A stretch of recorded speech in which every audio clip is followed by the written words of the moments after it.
kasama pa rin po natin ang mga maiingay naming guests.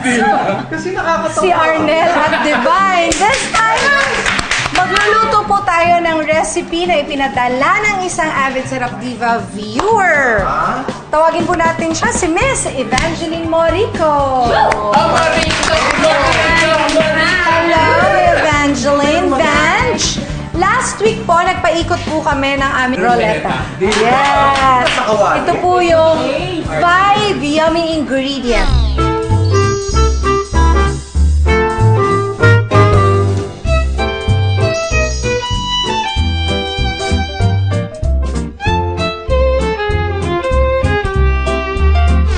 Ayan. So, si Vange po, ang recipe po na ipinadala niya ay pakbet. Espesyal tong pakbet na to.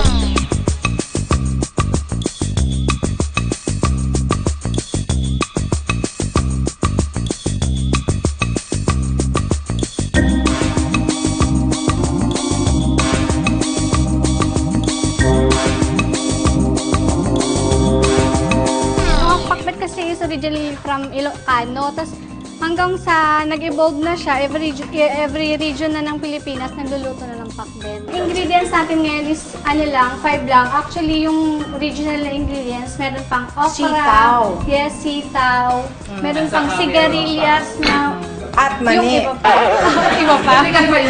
Yes.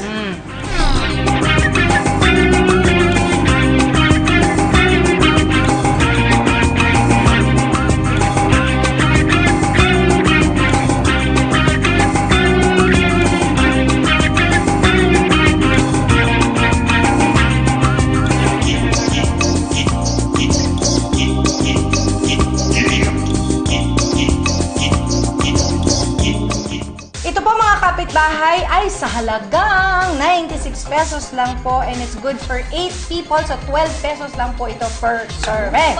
Oh, ang laki pala talaga ng kinikita pag may karinderya ka. No? Oh yeah, big time. Ay, sarap, di ba? Yeah, masarap Very ba? masarap talaga. Ay, bulog. Uy, Rick, meron ka talent. Ayun. Ano ba? Ayan, dyan nag-flop. Malamang lamang.